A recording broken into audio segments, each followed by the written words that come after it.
StoryNest. Princess Lily stood at the edge of the silent forest.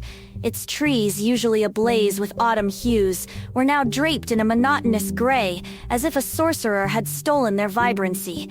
A deep slumber clung to every leaf and branch, the air still and lifeless. In her hands, Lily held a flute carved from ancient moonwood, its surface shimmering with a faint, inner light.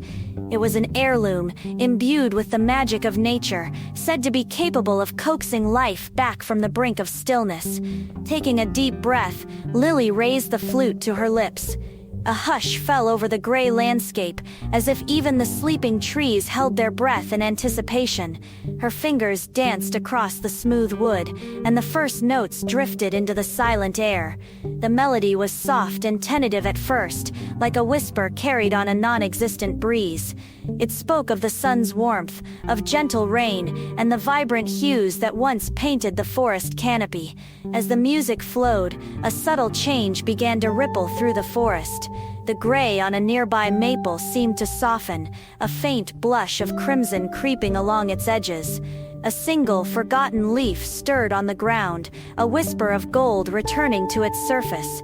Encouraged, Lily's melody grew stronger, more confident.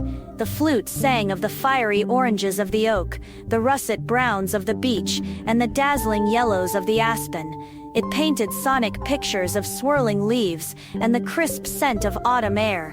Slowly, like watercolors bleeding into a canvas, the gray began to recede. Patches of vibrant color bloomed on the trees, spreading like a joyful contagion. Emerald moss, once hidden by the monochrome, revealed its velvety texture.